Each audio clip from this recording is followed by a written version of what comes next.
रहेगा सदाए हमारी ज़बां पर।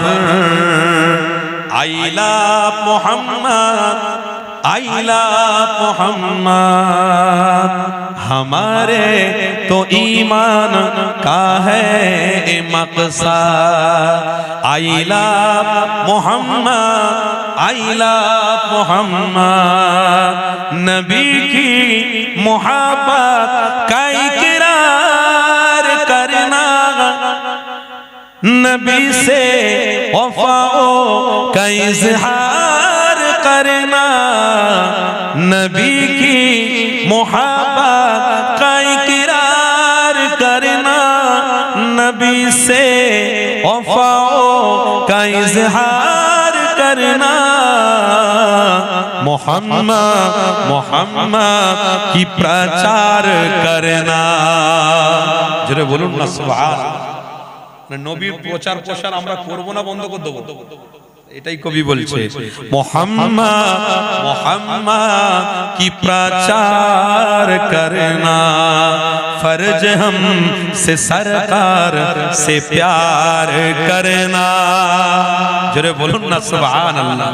मोहम्मद मोहम्मद की प्रचार करना, फर्ज हम पे सरकार से प्यार करना।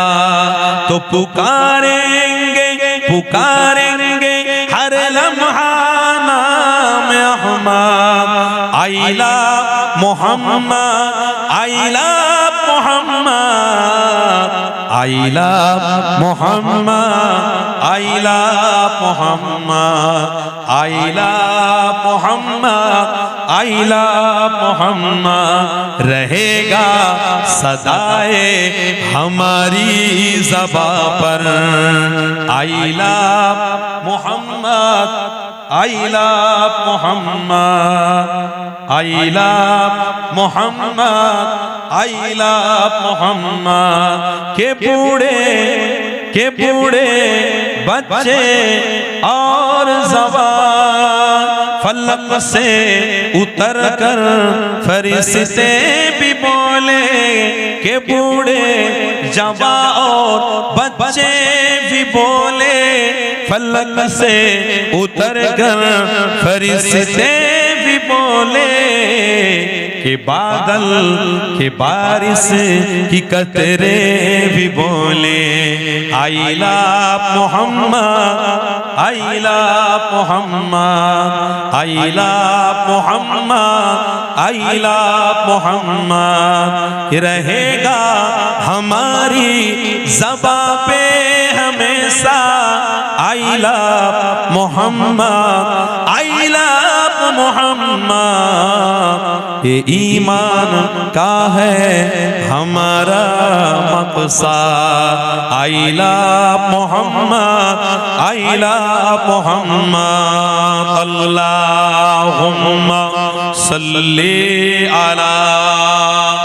कभी भी हमसे हिजरत का सफर भूला न जाएगा, कभी भी हमसे हिजरत का सफर भूला न जाएगा, कभी भी हमसे हिजरत का, कभी भी हमसे हिजरत का सफर भूला न जाएगा। अबू अय्यूब अंसारी का घर कभी भूला न जाएगा। जरा बोलून ना सुभान अल्लाह। এই হকের পথকে আপনারা সাপোর্ট করছেন বলে ছোট্ট একটি কবিতা আপনাদের কাছে শোনাচ্ছি, শের আপনাদের কাছে শোনাচ্ছি।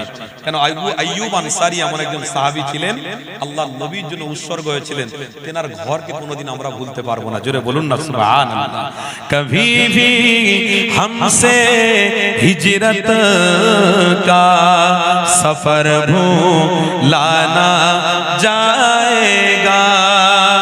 अबू अय्यूब अंसारी का घर कभी भी भूला न जाएगा। बोलूं ना सुभान अल्लाह। शहादत होगी लाखों की, हजारों मर के दिल। शहादत होगी लाखों की, हजारों मर के दिल। उहुद की जंग के हमजा का जिगर भूला न जाएगा। হকের পথে থেকে আল্লাহ নবীর সাহাবী হামজা রাদিয়াল্লাহু তাআলা আনহু তার জিগারকে কোনোদিন আমরা ভুলতে পারবো না। জোরে বলুন সুবহানাল্লাহ। তাই কবি বলছেন উহুদ কি জंग के हमजा का जिगर भूला न जाएगा। कभी भी हमसे हिजरत का सफर भूला न जाएगा। बोलून ना सबले सुभान अल्लाह। तकबीर देन ना नारे तकबीर। और एकटू मोहब्बते बोलें ना नारे तकबीर। रहेगा सदाए हमारी ज़बां पर आइला मोहम्मद आइला मोहम्मद। আমার সাথে সাথে বলবেন যারা হকপন্থী তারা নবীর নাম নেবেন। অসুবিধা আছে আপনাদের? কষ্ট আছে নবীর নাম নিতে? ভালোবাসায় বলবেন रहेगा। মায়া ঘেরা রঙিন পৃথিবী নয় কো সুখের খনি। মায়া ঘেরা রঙিন পৃথিবী নয় তো সুখের খনি। জান্নাত চির সুখের ঘর, জান্নাত চির সুখের ঘর। ও গো জানতে যদি তুমি মায়া ঘেরা রঙিন পৃথিবী নয় তো সুখের খনি। মায়া ঘেরা রঙিন পৃথিবী নয় তো সুখের খনি। জান্নাত পাওয়ার সহজ পথ শহীদি মরণ। জান্নাত পাওয়ার সহজ পথ শহীদি মরণ। শহীদ খোদা রহে হলে জান্নাত পাবে তুমি। জোরে বলুন না সুবহানাল্লাহ। আর একটু জোরে বলুন না সুবহানাল্লাহ। মায়া ঘেরা রঙিন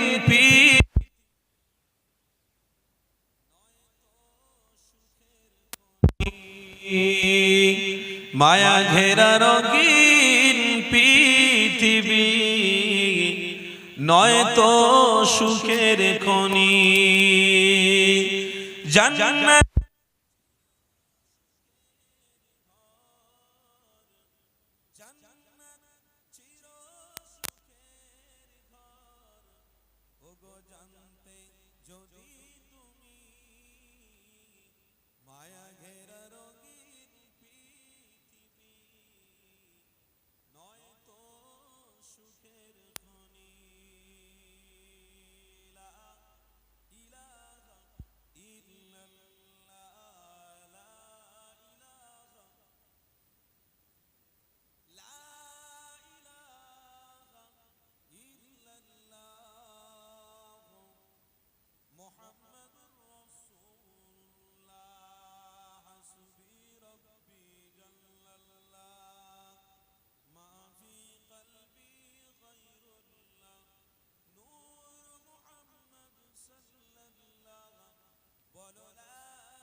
লা ইলাহা ইল্লাল্লাহ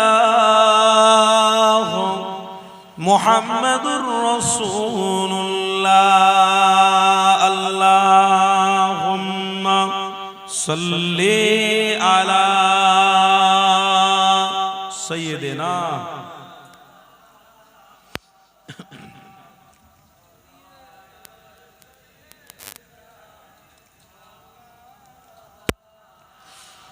मेरे आका मदीने में मुझे भी अब बुला लीजिए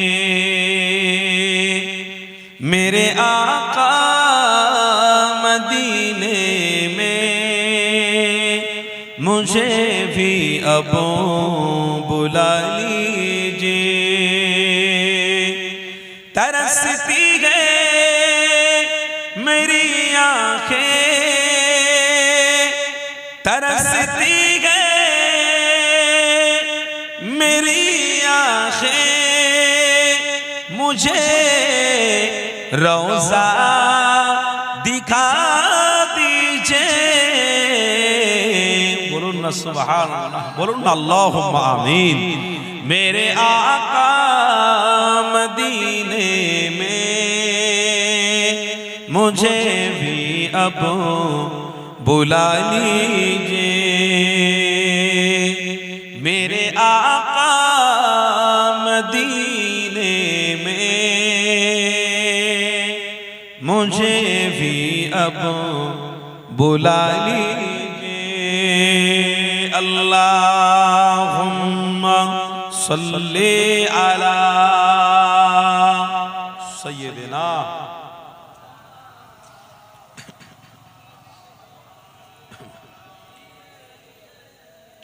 मौला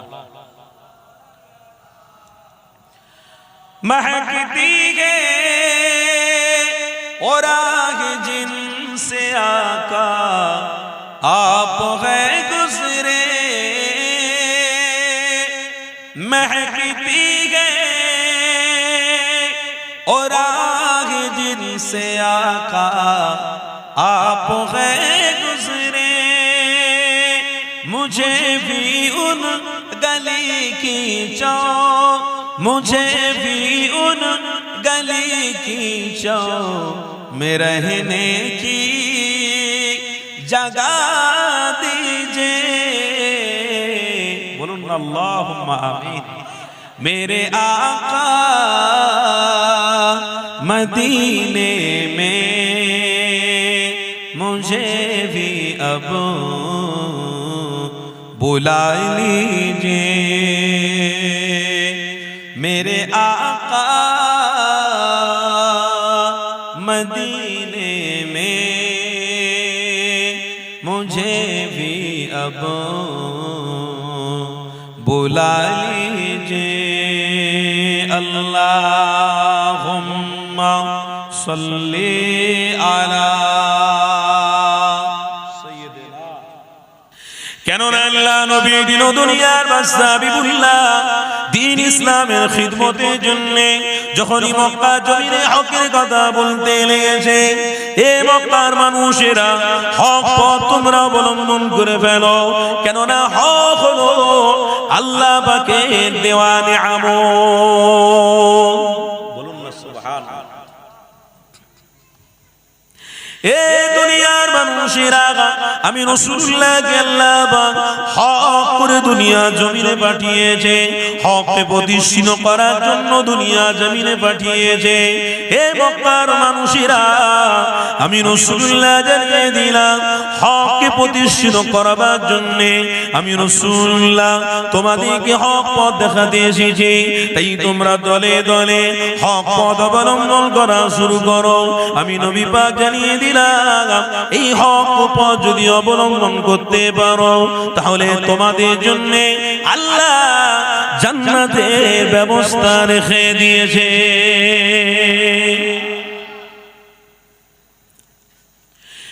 এ দুনিয়ার মানুষেরা আমার যুবক ভাইরা শুনে রেখে দিও আমার নবীর গোলামরা মনে রেখে দিও আল্লাহ নবী দিন দুনিয়ার বাদশা হাবিবুল্লাহ হকটাকে প্রতিষ্ঠিত করতে এসেছে এবং আমার রবের নাম বারে বারে বারে বারে প্রকাশ করতে লেগেছে।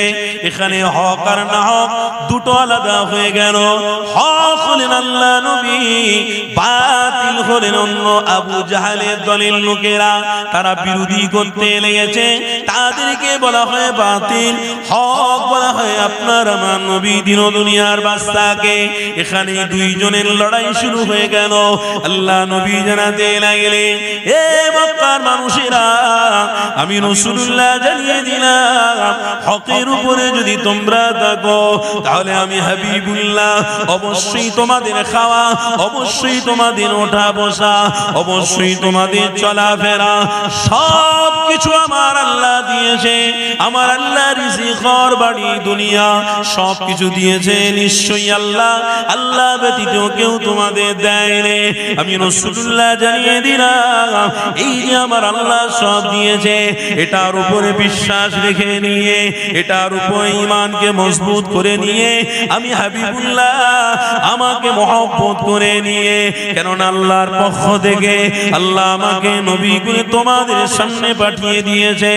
আমানতু বিল্লাহি ওয়া মালাইকাতিহি ওয়া রুসুলিহি ওয়া কুতুবিহি ওয়াল ইয়াউমিল আখিরি ওয়াল কদরি খাইরিহি ওয়া শাররিহি মিনাল্লাহি তাআলা ওয়াল বাসি বাদাল মাউত। আমার নবী পাকেরা দিলাইলে, এ মক্কার মানুষেরা, আমি রাসূলুল্লাহ জানিয়ে দিলাম হকটা হলো রাসূলুল্লাহ, হকটা হলো আল্লাহর পক্ষ থেকে নিয়ামত হাবিবুল্লাহ। এই যে খাওয়া দাওয়া চলাফেরা যা কিছু আল্লাহ দিয়েছে সব কিছুটাকে আমি রাসূলুল্লাহ আমাকে পাঠিয়ে দিয়ে তোমাদেরকে নাজাত দেওয়ার জন্য, জান্নাত দেওয়ার জন্য আল্লাহ নবীর অনুসারী হতে আল্লাহ পাক বলে দিয়েছে।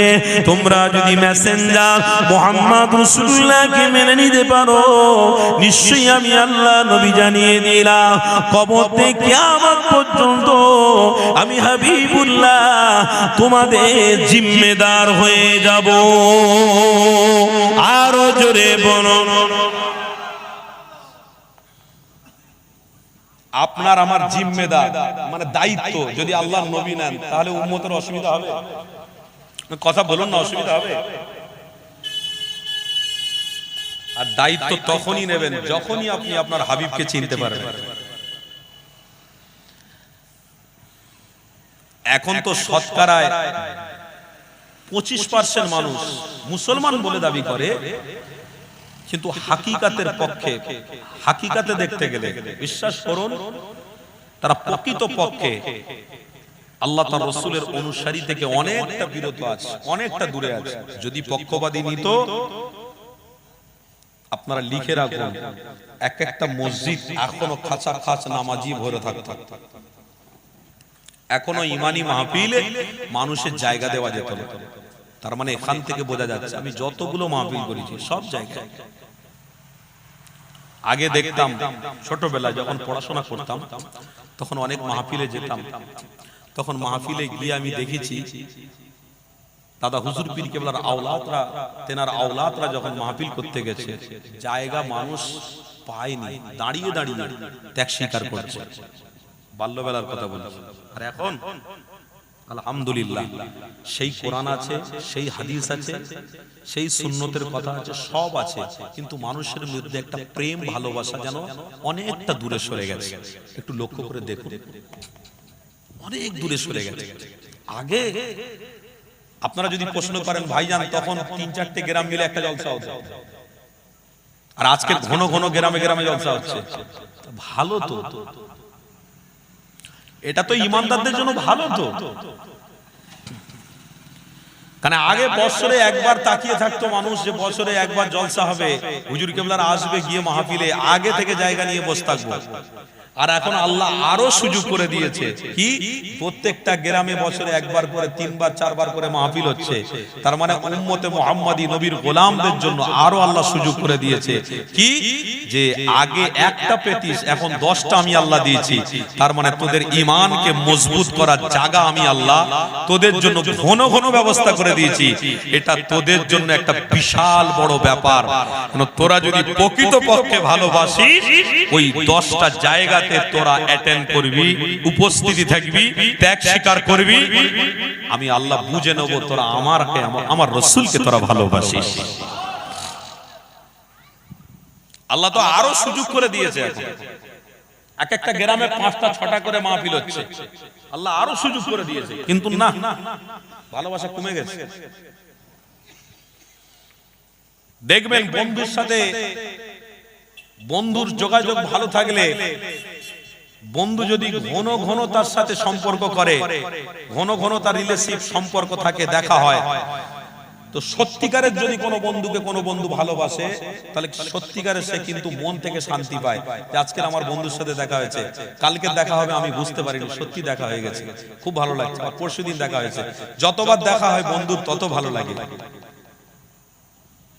আর হাকিকাতে যদি আল্লাহ তার রাসূলকে মহব্বত করে, নবীর গোলামরা, নবীর প্রেমিকরা, তো সত্যিকারে তারা প্রত্যেকটা মাহফিলকেই দরদ দিয়ে ভালোবেসে অবশ্যই তারা জমিনে বসে বসে আল্লাহর দাসত্বের কথা স্বীকার করে নেবে। আল্লাহ, কালও আমার বাপ চাচারা মাহফিল পেয়েছিল, জান ভরে তারা মাহফিল শুনেছে, তারা গেছে, ত্যাগ করেছে, নীতির উপরে ঠিক ছিল। আল্লাহ আজ তো আমাদেরকে সুযোগ অনেক বেশি বেশি করে দিয়েছেন। আল্লাহ আরো বেশি বেশি করে আপনাকে মহব্বত করে আরো জগ শখের সঙ্গে আমরা মাহফিল করছি, আরো আমাদের সময়টাকে বেশি লাগাচ্ছি। আল্লাহ এতে আপনি খুশি হয়ে যান, কিন্তু তা নয়, বিষয়টা অন্য হয়ে গেছে। মানুষের ইন্টারেস্ট কমে গেছে, ভক্তি কমে গেছে। বলে ভক্তি কিসের? তাহলে কিসের ভক্তি এসেছে? আজকের ভালো ভালো বাপেদেরও ভক্তি মোবাইলের প্রতি এসে গেছে। কথা ঠিক না ভুল বলছি? যুবকদের কথা তো ছেড়েই দিলাম, কেন অনেক আমার যুবক ভাই তো মোবাইলে পাগল হয়ে রয়েছে। মোবাইল তো এখন প্রত্যেকের জন্য সবকিছুই। নাউজুবিল্লাহ, কোনদিন মোবাইলে হয়তো শোনা যাবে যে তোমরা আল্লাহর ছবি দেখে ফেলেছো, বলুন না নাউজুবিল্লাহ, জোরে বলুন না নাউজুবিল্লাহ। আমার বাপ চাচারা হয়তো বেঁচে থাকবেন, আল্লাহ যদিও বেঁচিয়ে রাখে, একটু দেখবেন, কোনদিন দেখবেন আল্লাহর ছবি বেরিয়ে গেছে। নবীর ছবি তো দেখা যায় না এখনো পর্যন্ত। কি গো, দেখেছেন আপনারা? দেখেছে? রাসূলের ছবি এখনো দেখা যায় না, কিন্তু আগামী দিন আমার ঘরের ছেলেরা, যুবক ভাইয়েরা যে মোবাইলে এতটা ইন্টারেস্ট হয়ে পড়েছে, আগামী দিন আমি চ্যালেঞ্জ দিয়ে বলছি তারাও কিন্তু নবীর ছবি বার করবে। কি গো, শুনছেন না শোনেন না? তারাও নবীর ছবি বার করে দেখিয়ে দেবে, এই দেখো নবীর ছবি, এই দেখো আল্লাহর ছবি। তার মানে তারা বোঝাতে কি চাইবে? যে আমরা দুনিয়াদারির দিকে আছি, আমি রাসূলের ছবি তোমাদেরকে দেখাচ্ছি। আমার ভাইরা নিজেকে হওয়ার জন্য আমি এমন একটা জিনিস তোমাদেরকে দেখিয়েছি, সর্বপ্রথম তোমরা আমাকে সেই দিকে ফলো করো, আরো ভালো ভালো জিনিস দেখাবো। ও তাহলে একটা মোবাইলের ইউটিউবার, একটা সোশ্যাল নেটওয়ার্কের মানুষ, সে প্রথম আমার নবীর ছবি দেখাচ্ছে বলে সে লিখে দিয়েছে নিচে যে যা কিছু দেখাবো আমরা ইন্টারেস্ট দেখাবো আপনাদের, নবীর ছবি দেখিয়েছে, এবার আল্লাহর ছবি দেখাবো, বলুন নাউজুবিল্লাহ। এবার ফেরেশতাদের ছবি দেখাবো, জোরে বলুন নাউজুবিল্লাহ। জান্নাতের হুরেদের ছবি দেখাবো, জোরে বলুন নাউজুবিল্লাহ। এই রকম তোমরা জুড়ে থাকো, আরো ভালো ভালো জিনিস দেখাবো। ও তার মানে আপনি ইয়াকিন রেখে দিলেন ওই মোবাইলের প্রতি, আপনি ইয়াকিন নিয়ে নিলেন ওই মোবাইলের প্রতি। কেন? ওই মোবাইলে নবীর ছবি দেখিয়েছে, আপনি ইয়াকিন নিলেন। আপনার অন্তর থেকে আপনি এটা মেনে নিতে পারলেন না যে আল্লাহ হলেন এক, আল্লাহর কোনো ছবি নেই, আল্লাহ নিরাকার। জোরে বলুন সুবহানাল্লাহ। আল্লাহ নবী পৃথিবীতে এসেছেন, কেউ ছবি এঁকে রাখতে পারেনি। ছবি যদিবার নবীর গোলামরা রেখেছে, অন্তরে অন্তরে ছবি এঁকে রেখেছে। কেন? আমার রাসূলের ছবি আমি দেখলে জাহান্নামের আগুন হারাম হয়ে যাবে, আমার অন্তরে আমি ছবি রেখেছি একটাই কারণে, কেন আমার রাসূলের ছবি রাখলে এই ছবির ওসিলা দিয়ে আমি কবরে যাব, কিয়ামতের দিনে উঠব, সব জায়গাতে এক ছবির ওসিলায় আল্লাহ আমাকে জান্নাতের মেহমান বানিয়ে নেবে। ছবি অন্তরে রাখার চেষ্টা করো।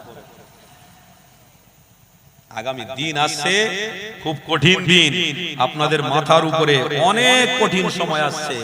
কালো মেঘ ঘিরে চলে এসেছে, এবার কি হবে আল্লাহু আলাম। কেন আমরা নিজেদের অস্তিত্ব নিজেরাই হারিয়ে ফেলছি, আমাদের ভিত মজবুত রাখিনি, আর আমরা ওই ভিতের উপরে 10 তলা বিল্ডিং করছি। হ্যাঁ গো, এক হাওয়াতে বিল্ডিং পড়বে না? পড়বে না। একটা শয়তান হাওয়া দেবে, সব টুপি ফুপি খুলে চলে যাবে। এই সিস্টেম পরিস্থিতি আসছে, একটু শুধু অপেক্ষা করুন। ভিত ঠিক করিনি, ভিত কি?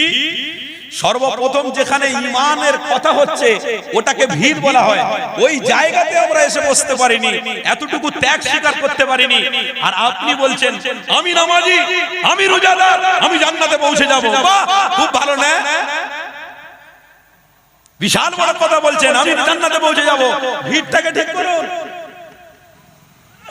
যতই বড় রোজাদার হও না কেন, যতই বড় নামাজি হন না কেন, অবশ্যই মনে রাখবেন আপনার ভিত হলো নিচে থেকে মজবুত করা। আর নিচে কোনটা? যেটা সর্বক্ষেত্রে আমলের জায়গাতে আপনার অন্তরটাকে সুপে দেওয়া, প্রেম, ভালোবাসা, মোহাব্বত দিয়ে আল্লাহ তার রাসূলের প্রতি উৎসর্গ হওয়া। এটা যদি আপনার মধ্যে সর্বপ্রথম থাকে, অহংকার যদি না থাকে, ওটাই মজবুত ভিত।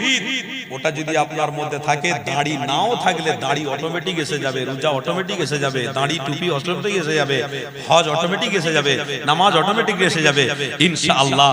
হাজার দুশমন ও দুশমনি করলেও এই টুপি মাথায় থেকে কেউ সরাতে পারবে না। মুখ থেকে কোনোদিন দাড়িও যুবকদের সরাতে পারবে না। কেন? আপনি অন্তরে ঠিক করে ফেলেছেন যে আল্লাহ আমার নবী ছাড়া পৃথিবীতে আমাদের আর কেউ নেই। কথা ঠিক না ভুল বলছি? এই জায়গাতে আপনি বসিয়ে ফেলেছেন। অত সোজা নয় আপনি যা মনে করবেন তাই করবেন না। বাবেরা নওজোয়ান তরুণীরা আব্বারা শুনে রেখে দেন, আল্লাহ নবী দিন দুনিয়া বাসাবিবুল্লাহ অনুসারীদেরকে অবশ্যই মনে রাখতে হবে। এ দুনিয়ার মানুষেরা আল্লাহ নবী দিন দুনিয়া বাসাবিবুল্লাহ তামাম মক্কাবাসীদের ভিতকে মজবুত করার জন্য আল্লাহ নবী আমার হকের কথা বলতে লেগেছে। এ মক্কার মানুষেরা আল্লাহ আল্লাহ আল্লাহ আল্লাহর দিকে ফিরে এসো, মুহাম্মদ রাসূলুল্লাহর দিকে ফিরে এসো। আমি রাসূলুল্লাহ তোমাদের জন্য শাফাআত করব, তোমাদের অবশ্যই নিরাপত্তা নেব, অবশ্যই তোমাদের টেনশন থেকে মুক্তি দেওয়ার জন্য আমার আল্লাহ রাসূলুল্লাহকে দুনিয়া জমিনে পাঠিয়েছে। তোমরা মুহাম্মদ রাসূলের সাথে তাআল্লুক সম্পর্ক রাখো। এ নওজোয়ান তরুণীরা আব্বারা আমার নবীর গোলামরা মনে রেখে দিও, আল্লাহ নবী তাই মক্কা জমিনে হকের কথা বলতে লেগেছে। মক্কার মানুষেরা আল্লাহ নবীকে চিনতে পেরে দরে দরে ঈমান আনতে লেগেছে। আরো জোরে বলুন, এ দুনিয়ার মানুষেরা আল্লাহ নবী দুনিয়ার বাদশা হাবিবুল্লাহর এমন প্রেমিক হয়ে গেল, এমন প্রেমিক দিওয়ানা তৈরি হয়ে গেছে। আমার নবী দুশ্মনী যদি কেউ করে, একা থাকলেও ওই দুশ্মনদের সাথে মোকাবিলা করতে তারা দ্বিধা হটে নে, তারা পিছুই চলে যায় রে, তারা এগিয়ে এগিয়ে গেছে। আল্লাহ নবী দুশ্মনদের বিরুদ্ধে মোকাবিলা করতে হবে। এই দাড়ি টুপি নামাজ রোজা তাদের মধ্যে এমনকে দেখিয়েছিল, এক বাক্যে তারা যারা দিয়েছে আল্লাহ নবীর জন্য আমি আমার জীবনকে উৎসর্গ করে দিতে রাজি। কেননা আমার হাবিব আমার ঈমান, আমার নবী আমার জন্য জান, আমার জন্য আমার নবী হলো জান্নাত, আমার জন্য আমার নবী হলো নিরাপত্তা, আমার জন্য আমার নবী হলো শাফাআত, আমার জন্য আমার রাসূলুল্লাহ হলো পথ প্রদর্শক। এই দুনিয়ার মানুষেরা আল্লাহ নবী সাহাবারা আল্লাহ নবী দিওয়ানা হয়ে গিয়ে আমার রাসূলুল্লাহর গোলাম হয়ে গিয়ে দুশমনদের সাথে মোকাবিলা করে করে বদর সিফফিন খন্দক যুদ্ধ হয়েছিল, তারা শহীদ হয়ে গিয়েছিল, তারা আমার নবী দিওয়ানা হয়ে জীবনকে উৎসর্গ করে দিয়েছিল। তাই আপনাকে আমাকে মনে রাখতে হবে, ত্যাগ যদি ইসলামের জন্য না হয়, ইসলামের ত্যাগ হওয়া সবথেকে বড় ব্যাপার। দ্বিতীয় হলো আপনার নীতি ঠিক রাখতে হবে, আদর্শ ঠিক রাখতে হবে। আদর্শটা অন্য কিছুই নয়, আল্লাহ নবী দিন দুনিয়ার বাদশা হাবিবুল্লাহ দেখানো পথটাকে মজবুত করে ধরা, নবীর সুন্নাত জীবনের মধ্যে নিয়ে আসা, এটাই হলো সবথেকে বড় আদর্শ। এই দুনিয়ার মানুষেরা তাহলে একটা ঘটনা আপনাদেরকে শুনিয়ে দিই। আল্লাহ নবীদের দুনিয়ার বাদশা হাবিবুল্লাহ সাহাবী হযরতে সাবির হুজুরের কথা। আল্লাহ নবী মক্কা জমিনে বসে রয়েছে। আল্লাহ নবী দিন দুনিয়ার বাদশা হাবিবুল্লাহ প্রত্যেক সাহাবারা আল্লাহ নবীর কাছে হাজির হয়ে গেলেন। হযরতে সাবির হুজুর আমার নবীর দরবারে হাজির হয়ে গেলেন। আল্লাহ নবী দিন দুনিয়ার বাদশা সমস্ত সাহাবাদের নিয়ে হকের আলোচনা করতে লেগেছে, বাতিলের বিরুদ্ধে আলোচনা করতে লেগেছে। আল্লাহ এক, আল্লাহ খাবার দেয়, আল্লাহ সকলকে হায়াত দিয়েছে, আল্লাহ সকলকে ইজ্জত দেবে, আল্লাহ সকলকে দুনিয়া থেকে আবার নিয়ে নেবে। এ দুনিয়ার মানুষেরা কোরআন জানাতে লেগেছে, তুলিজুল লাইলা ফিন নাহারি ওয়া তুলিজুন নাহারা ফিল লাইল ওয়া তুখরিজুল হাইয়া মিনাল মাইয়িতি ওয়া তুখরিজুল মাইয়িতা মিনাল হাইয়্যি। আমার আল্লাহ জীবিত থেকে মুর্দা করতে পারে, মুর্দা থেকে আবার জীবিত করতে পারে।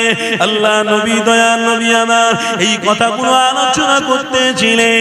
হঠাৎ করে হযরতে সাবির হুজুর আমার আল্লাহ নবী দিন দুনিয়ার বাদশা হাবিবুল্লাহ সামনে দাঁড়িয়ে রয়েছে। আমার নবী পাক জাবেরকে জিজ্ঞাসা করতে লেগেছে, এ বাবা জাবের, কেন তুমি দাঁড়িয়ে রয়েছো? আল্লাহ নবী সাহাবী জানাতে লাগলেন, ইয়া রাসূলুল্লাহ হাবিবাল্লাহ, আপনার আদর্শ আপনাদের কাছ থেকে শিখেছি, আপনার কাছ থেকে আপনার আদর্শ শিখেছি, আপনার ইজাজত বিহীন এখানে আমি বসতে পারি না। আপনি যদি আমাকে ইজাজত দেন তবেই আমি বসতে পারবো। আল্লাহ নবী দিন দুনিয়ার বাদশা হাবিবুল্লাহ জানাতে লেগেছে, এ জাবের, তুমি যে এই আদর্শ গ্রহণ করে ফেলেছো, তোমার মধ্যে যে এই আদর্শ এসেছে, আমি রাসূল জানিয়ে দিলাম অবশ্যই আল্লাহ তোমাকে কবুল করে নিয়েছে। আরো জোরে বলুন। তোমার মধ্যে এতটুকু যে আদর্শ এসে গেছে, প্রেম এসে গেছে, এ জাবের, আল্লাহ তোমাকে কবুল করে নিয়েছে। বলুন সুবহানাল্লাহ। অত সহজ নয়। নবীকে ভালোবাসি বলবো, কিন্তু নিজের জীবনকে উৎসর্গ করব না, নিজের সিস্টেমকে পরিবর্তন করব না। এই দুনিয়ার মানুষ যেরকম চলে আমিও সেরকম চলবো না, এতে সফলতা পাওয়া যাবে না। কেন? মুশরিক আর ঈমানদারদের মধ্যে আসমান আর জমিনের পার্থক্য আছে। কি গো, কথা বুঝছেন না? বুঝেন? মুশরিক আর ঈমানদার দুটোর মধ্যে আসমান জমিনের পার্থক্য আছে। মুশরিক তারা সিজদা দেয় না, ঈমানদার তারা হক পথে থেকে সিজদা দেয়। তাই সিজদাকারীদের চেহারা থেকে আল্লাহ এক ধরনের আরো বার করবে, মুশরিকদের ঠিকানা জাহান্নাম হবে। তাই আল্লাহ নবী আজ থেকে ১৫০০ বছর আগে উম্মতের মধ্যে কারা হক আর কারা না হক দুটোকে ভাগ করে দিয়ে চলে গেছে, দেখিয়ে দিয়েছেন এটা হক আর এটা না হক, এটা বাতিল এটা হক। ওয়াদাহাকাল বাতিল, এটা বাতিল, আল হক এটা হলো হক। এবার আপনার ব্যাপার, আপনি বাতিলের দিকে বাতিল ধরবেন তো চলে যান। ওই বললাম ইবলিশ শয়তান মাথায় টুপি থাকবে, এক ফুঁক মারবে, টুপি উড়ে চলে যাবে, দাড়ি কেটে দিতে হবে, সব ছেড়ে দিতে হবে। কেন? আপনি বাতিলকে পছন্দ করেছেন, আপনি হক পছন্দ করেন। আর হক যদি পছন্দ করতেন, হযরতে জাবের রাদিয়াল্লাহু তাআলা আনহুর মধ্যে যে আদর্শ ছিল, ওই আদর্শতে আমার আল্লাহ খুশি হয়েছিলেন। আপনাদেরও ওই হক পথে থেকে আদর্শ ঠিক থাকলে আমার আল্লাহ কিন্তু আপনাকেও নবীর গোলাম হিসেবে কবুল করে নেবেন। আরো জোরে হবে না? ওই জন্য দাদা হুজুর পীর কেবলা সমস্ত মাহফিল করে গেছে। ওই জন্য 5 হুজুর কেবলা মাহফিল জায়গায় জায়গায় করে গেছে, খানকা শরীফ করে গেছে। কত খানকা নেবেন পশ্চিম বাংলায়? জায়গা জায়গা মসজিদ তৈরি করে গেছে, মাদ্রাসা তৈরি করে গেছে, খানকা তৈরি করে গেছে। কেন? একটা ভিড় যদি মজবুত করে রাখা হয়, ওই জায়গাতে আল্লাহর ওলিরা যদি আসে, তাহলে সহবাতে অন্তত পক্ষে আল্লাহর নবীর গোলামরা রাসূলকে চিনতে পেরে যাবে। এই এতগুলো পথ সিস্টেম তৈরি করার পরেও যদি এখনো পর্যন্ত আপনাদের মন মানসিকতার মধ্যে সেই ইবলিশ শয়তানের খসলত থাকে, তাহলে কি করে আপনারা কামিয়াবি হবে? কি করে আপনারা নাজাত পাবেন? কোন দিন নাজাত পাওয়া যাবে না যতক্ষণ পর্যন্ত আপনার ঈমান এবং আমলটাকে ঠিক রাস্তায় পরিচালনা রাখবেন। আর ঠিক চালনা রাখতে গেলে আপনার মধ্যে অভাব আসবে, গালাগালি দেবে আপনাকে, লোক কষ্টদায়ক কথা বলবে, আপনাকে শুনতে হবে, অত সহজ নয়। আপনাকে লোক উল্টোপাল্টা কথা বলবে, আপনার বিরুদ্ধে লোক কথা বলবে, আপনার টুপি নিয়ে কথা বলবে, আপনার দাড়ি নিয়ে কথা বলবে, সহ্য করতে হবে। ইমানদার অত সহজ নয়। আপনার কষ্টের কথা, আপনি যে কষ্ট করছেন, হকের পথে আছেন, ওটা দেখে ইবলিস শয়তানদের চোখ জ্বলবে, দূর থেকে ঢিল মারতে পারে, কষ্টদায়ক কাজ করাতে পারে। আপনাকে সবর করতে হবে, ধৈর্য ধরতে হবে। কেন? আমার আপনার নবী, আমার আপনার ঈমান ধৈর্য ধরেছেন আর শিক্ষা দিয়েছেন, যারা আমার উম্মত হবে তারা সব জিনিসে ধৈর্য ধরবে ইনশাআল্লাহ। ধৈর্যকারীদের সাথে আল্লাহ রয়েছে। জোরে বলে বলে বলে ধৈর্যকারীদের সাথে কে রয়েছেন? কে রয়েছেন? আল্লাহ। তবে হ্যাঁ, টুপি মাথায় দিলে, মুখে দাঁড়িয়ে রাখলে, নামাজ পড়লে, রাস্তায় বেরোলে অনেক মানুষ আবার আপনাকে ভালোবাসবে, সালাম দেবে, মুসাফা করবে। আপনি মনে করবেন বাহ, খুব সুন্দর হচ্ছে। তারপরে আপনাকে একদিন ডেকে বলবে, এখানে আসুন চাচা, ওই জিনিসটা আপনি খান, ডাক্তার বলছে ওই জিনিসটা খেলে আপনার রোগ ভালো হয়ে যাবে। ওই টুপিওয়ালা, ওই দাড়িওয়ালা আবার রাস্তার ধারে যে হারাম জিনিসটা পান হচ্ছে, ওই হারাম ঢক ঢক করে ওষুধ হিসেবে খেয়ে নেবে। আপনার টুপি, আপনার দাড়ি আপনাকে জান্নাতে নিয়ে যেতে পারবে না। কেন? আপনার নীতিকে ঠিক রাখতে হবে। আপনার কেউ মুসাফা করে ভালোবেসে চুপ করে দেখে নিয়ে রাস্তার ধারে বলবেন এটা খান, এটা আপনার জন্য ওষুধ, রোগ ভালো করবে। আপনি হারাম জিনিসটাকে ওষুধ বলে খেয়ে নিলেন। ক্যান্সার হয়েছে, ক্যান্সারের ওষুধ বলে খেয়ে নেবেন না। ক্যান্সার হয়ে মরে যাব তাও भी আচ্ছা, কোনদিন এক লোকমা হারাম জিনিস মুখে তুলব না। বলুন ইনশাআল্লাহ। আরো জোরে বলুন। এটাকে বলে নীতি। আপনার কিডনি খারাপ হয়ে গেছে, আপনার চোখে অন্ধ হয়ে গেছে, কেউ একজন এসে বলল রাস্তার ধারে একটা ভালো ওষুধ বিক্রি হচ্ছে, চাচা আপনি খাবেন। বলে কোন ওষুধ বাপ? কত ওষুধ খেয়েছি, ভালো হয় না, তুই কি ওষুধ দিবি বল, ওইটা খাবো। ওই ওষুধটা নিয়ে বোতলে করে দিয়ে দিয়েছে, ঢক ঢক করে চাচা পান করে নিয়েছে। তার মানে হেন কোন প্রকারে ইবলিস শয়তান আপনাকে সুই মেরে, ইনজেকশন মেরে আপনার ঈমানকে দুর্বল করার চেষ্টা করছে। তাই নবী আজ থেকে ১৫০০ বছর আগে বলেছেন, আল খামরু উম্মুল খাবাইস। এমন একটা জিনিস ইবলিস শয়তানরা পৃথিবীর জমিনে প্রচলন করবে, যে জিনিসটাকে উম্মতরা না বুঝে সুঝে, টুপিওয়ালারা দাড়িওয়ালারাও খেতে একদিন বাধ্য হবে। কেন? অমুক টুপিওয়ালা খেয়েছে, আমি খেলে অসুবিধা কোথায়? আমার রাসূল বললেন তাদের কোনো দায়িত্ব আমি নবী নেব না। কোন দায়িত্ব আমি নেব না। কবরেও তাদের দায়িত্ব নেব না, কিয়ামতের দিনেও আমি দায়িত্ব নেব না। দায়িত্ব কি? শাফাআত। আমি শাফাআত তাদের জন্য করব না, আমি তাদের থেকে মুখ ফিরিয়ে নেব। আরেকটা জায়গা আমার রাসূল বললেন, আল গিনাউ ইউনফিতুন নিফাকু ফিল কলব। ইবলিস শয়তানের দলেরা, দাজ্জালের দলেরা এমন একটা কর্মকাণ্ড পৃথিবীতে তৈরি করবে, যে কর্মকাণ্ডতে আচ্ছা আচ্ছা টুপিওয়ালারাও ওই কর্মকাণ্ডতে ব্যস্ত হয়ে যাবে। কি? রাস্তায়, বাড়িতে, চলতে ফিরতে হেডফোনে মানুষ গান শুনবে, বাজে বাজে ছবি দেখবে, বাজে বাজে অন্যায় জিনিস তারা দেখবে। ওটার বিরুদ্ধে আজ থেকে ১৫০০ বছর আগে আমার নবী বলে গেছেন, আল গিনাউ ইউনফিতুন নিফাকু ফিল কলব। এর মধ্যে আমার দাড়িওয়ালা, টুপিওয়ালা উম্মত কত যোগ হয়ে যাবে। আল্লাহ ক্ষমা করেন। জীবনে যতদিন বেঁচে থাকবো, দাড়ি থাক আর না থাক, টুপি থাক আর না থাক, অন্তরকে পরিষ্কার করব। আল গিনাউ ইউনফিতুন নিফাক। অন্তরে যেন অন্যায় না ঢোকাতে পারি, ব্যভিচার না ঢোকাতে পারি, অন্তরের মধ্যে কারোর বিরুদ্ধে কোনো দুশ্মনী না ঢোকাতে পারি, কারোর বিরুদ্ধে কোনো পরিকল্পনা যেন অন্তরের মধ্যে না রাখতে পারি। অন্তরের মধ্যে একটাকে রাখবো, তিনি হলেন মুহাম্মদ রাসূল। জোরে বলুন সুবহানাল্লাহ। আর একটু জোরে হবে না? হ্যাঁ, ছবি এঁকে রাখুন, কাজে লাগে। কেন? দুনিয়ার ছবি আলাদা আর রাসূলের ছবি আলাদা। দুনিয়ার ছবি দেখলে জাহান্নাম তোমাদের জন্য, আর রাসূলের ছবি দেখলে, দিদার পেলে জান্নাত তোমাদের জন্য। বলুন না সুবহানাল্লাহ। অত সোজা নয়, নবীর গোলামদেরকে একটু বুঝতে হবে। তাই পৃথিবীতে আজকে শুধু হই হই হচ্ছে, চেনা হয় না? পৃথিবীতে চারিদিকে দেখুন শুধু হই হই হচ্ছে। রাত ১২টার পরে শুধু দেখবেন হই হই হচ্ছে।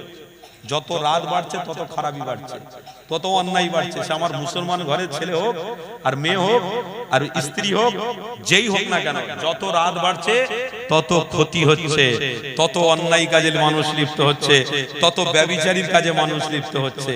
মুসলমান, একটু আপনাদেরকে জুড়তে এসেছি, ভালোবাসার মেসেজ দিতে এসেছি, হকের মেসেজ দিতে এসেছি। যাই বা হোক, যতদিন বেঁচে থাকবেন স্বপ্ন দেখুন আমার নবীর দিদার পাওয়ার জন্য। চোখে যদি একবার দিদারের আশা থাকে, ইনশাআল্লাহ আল্লাহ ওই উম্মতকে দিদার দিয়ে জান্নাতের মেহমান হিসেবে কবুল করে নেবেন। আপনারা সেই নবীর, আমরা সেই নবী। তাহলে আসুন একটু আলোচনা গিয়ে নিয়ে যাই। আল্লাহ নবী দিদার প্রাপ্ত মুসাতে জামান আমির শরিয়ত কুতুবুল আলাম, আল্লাহ নবী দিদার পাত্র সুলতান হিন্দ খাজা গরিবে নওয়াজ, আল্লাহ নবী দিদার পাত্র এমন করে পিরানি পিদাস্তেগি বড় পীর আব্দুল কাদের জিলানী রাহমাতুল্লাহ আলাইহি, ইনারা হলেন আল্লাহ নবী দিদার প্রাপ্ত গোলাম। এ যুবকেরা, আমার নবীর গোলামেরা, হযরত পিরানি পিদাস্তেগি বড় পীর আব্দুল কাদের জিলানী হুজুরের আলোচনা একটুখানি আপনাদের সম্মুখে রাখি। কেননা পিরানি পিদাস্তেগি হকের পথ অবলম্বন করার জন্য পিরানি পিদাস্তেগিকে আল্লাহ পাক সমস্ত পীরদের পীর আল্লাহ বানিয়ে দিয়েছে। এ যুবকেরা, তরুণীরা, আব্বারা, পিরানি পিদাস্তেগি বড় পীর আব্দুল কাদের জিলানী হক পথকে অনুসরণ করার জন্য বাতিল ও পীরকে বুঝতে পেরেছিল। হযরত পিরানি পিদাস্তেগি বড় পীর আব্দুল কাদের জিলানী হুজুরকে আমার আল্লাহ সোনার অক্ষর ইতিহাসের পাতায় এখনো লিপিবদ্ধ করে দিয়েছে। এ নবীর গোলামরা শুনে রেখে দিও, এই পিরানি পিদাস্তেগিকে আমি আল্লাহ কবুল করে নিয়েছি একটাই কারণে, কেননা আমার হাবিবের দিদার লাভ করার কারণে। এই দুনিয়ার মানুষেরা, আমার নবী গোলামীরা, এই পিরানি পিদাস্তেগি বড় পীর আব্দুল কাদের জিলানী হুজুর আমার হকের কথা বলতে লেগেছে, বাতিলের বিরুদ্ধে কথা বলতে লেগেছে। এই পিরানি পিদাস্তেগি বড় পীর আব্দুল কাদের জিলানী হকের পথ চলতে চলতে চলতে হঠাৎ করে দিনের দাওয়াত দিতে দিতে একটা গায়ের মুসলমান ব্যক্তিও আমার পিরানি পিদাস্তেগি বড় পীর আব্দুল কাদের জিলানীর অনুসারী হয়ে গেছে। এই দুনিয়ার মানুষ রে, আমার নবী দিওয়ানারা শুনে রেখে দিও, পিরানি পিদাস্তেগি হক পথকে অনুসরণ করে থাকার জন্য, আমার নবীকে সত্য বলে মেনে নেওয়ার জন্য পিরানি পিদাস্তেগিকে আল্লাহ মাকাম বানিয়েছে, সাহায্য করেছে, গায়েব থেকে আল্লাহ সাহায্য পাঠিয়েছে।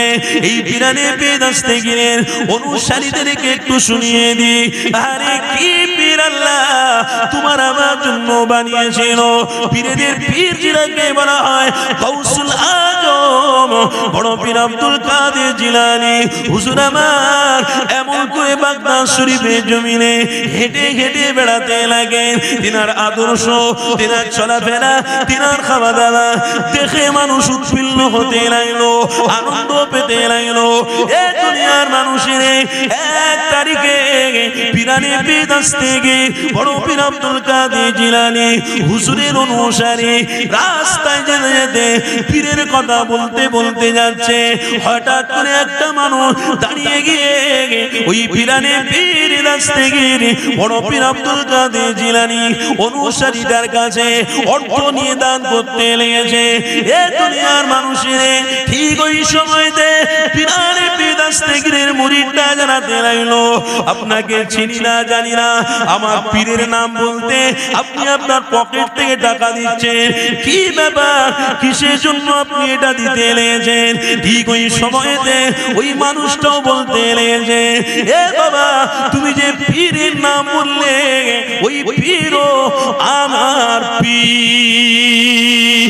আরো জোরে বলো, এ দুনিয়ার মানুষের ওই সময়তে তিনি বলতে লেগেছে আমার পীরকে আমি এতটা মহব্বত করি আমার নিজের অর্থ তোমাকে দিতে লেগেছে, কেননা তুমি আমার পীরের নাম বলেছো, তুমি আমার পীরের নামকে বলেছো, পীরের নামেতে আমি টাকা দিয়েছি। এই যুবকেরা ওই পীরানের বিদেশ থেকে বড় পীর আব্দুল কাদের জিলানীর ভক্ত মুরিদটা বলতে লাগলো শুনেছি আপনি নাকি গায়ের মুসলমান, আপনার অর্থ নেওয়া আমার জন্য যাবে না। ঠিক ওই সময়তে বলতে লেগেছে এ বাবা তুমি যেমন পীরানের বিদেশ থেকে অনুসারী হয়ে গেছো আমিও আমার পীরের অনুসারী হয়েছি, সাথে সাথে আল্লাহ তার রাসূলকে মহব্বত করে ঈমান এনে নিয়েছি। আরো জোরে বলুন। গায়ের মুসলমান ব্যক্তিটা বলছে তুমি তোমার পীরকে যেমন ভালোবেসেছো আমিও বড় পীর আব্দুল কাদের জিলানীর সাথে সম্পর্ক করে আমিও চুপি চুপি তেনার ভক্তের হাত দিয়ে তেনার মুরিদের হাত দিয়ে আমিও ইসলামের ঈমানের কলেমা পড়ে ফেলেছি। দেখেছেন হককে মানুষ হক বলেই মানবে অত সহজ নয়। গায়ের মুসলমান ব্যক্তি তিনি আমার বড় পীর সাহেবের হাতে হাত দিয়ে ঈমান এনে নিয়েছে। এই যুবকেরা আমার নবীর গোলামরা শুনে রেখে দিও ওই পীরানের বিদেশ থেকে বড় পীর আব্দুল কাদের জিলানী হুজুরের অনুসারীটা গায়ের মুসলমান অনুসারীটা চুপি চুপি ঈমান এনে নিয়ে নিজে নিজে কোরআন পড়তে শিখে গেছে, নিজে নিজে নামাজের তরিকা শিখে গেছে, রোজার মাসে রোজাও রাখতে শিখে গেছে। এই যুবকেরা তরুণীরা আব্বারা তিনি দলপে অল্পে কোরআন নামাজ রোজা সবকিছু করছে চুপি চুপি, কেউ জানে না। গ্রামের লোক যদি জানে তাহলে বিরোধী বেড়ে যাবে। তেনার অনেক ধন সম্পত্তি রয়েছে, সব সম্পত্তি গুলো মানুষ নিয়ে আত্মসাৎ করে ফেলবে, তাই নিজেকে গোপন রেখে দিয়ে পীরানের বিদেশ থেকে বড় পীর আব্দুল কাদের জিলানী অনুসারী হয়ে গিয়ে চুপি চুপি নামাজ রোজা হজ যাকাত দান খয়রাত করতে লেগেছে।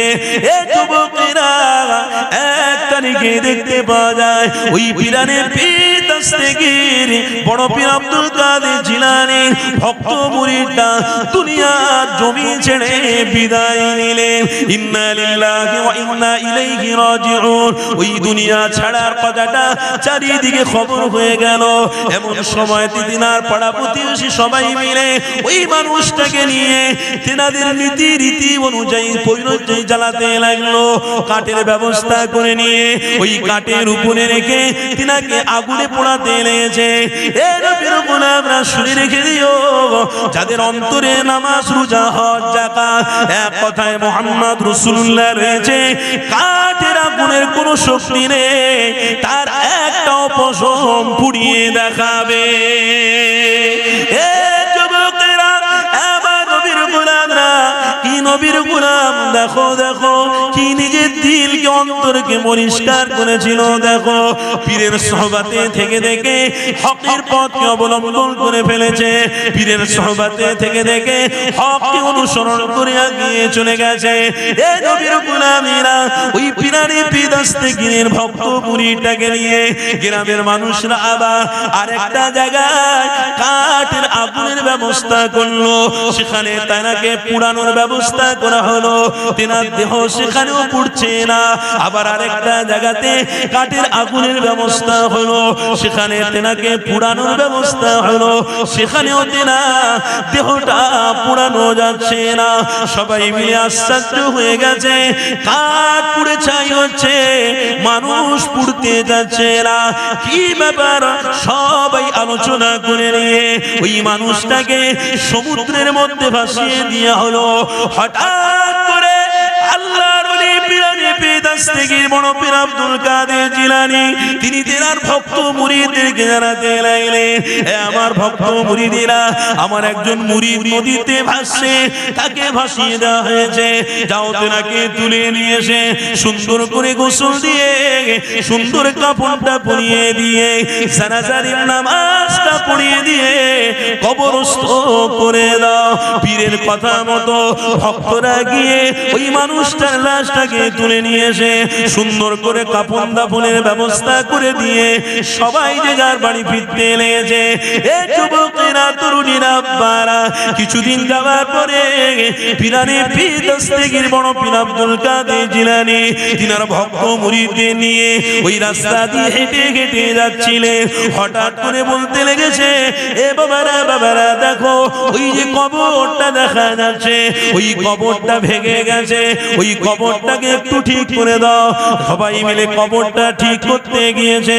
ওই কবর ঠিক করতে গিয়ে কেমন কারলা তেমনি দেখেছে সুন্দর অবস্থায় এবং কবর থেকে খুশবু বেরোতে লেগেছে।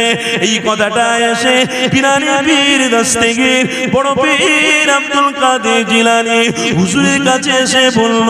সেই সময় পিরানে পীর জানাতে লেগেছে, আমার ভক্ত মুরিদেরা, যেনার কবর থেকে তোমরা খুশবু পেয়েছো, যেনার কবরটা সুন্দর দেখতে পেয়েছো, উনি অন্য কেউ নয়, উনি গায়ের মুসলমান থেকে পিরানে পীরের অনুসারী হয়ে ইসলাম গ্রহণ করেছিল। যেনাকে জ্বালানো হয়েছিল জলে এনে, নদীতে লাশ পড়া ছিল, এনাকেই দাফন করার ব্যবস্থা করা হয়েছিল।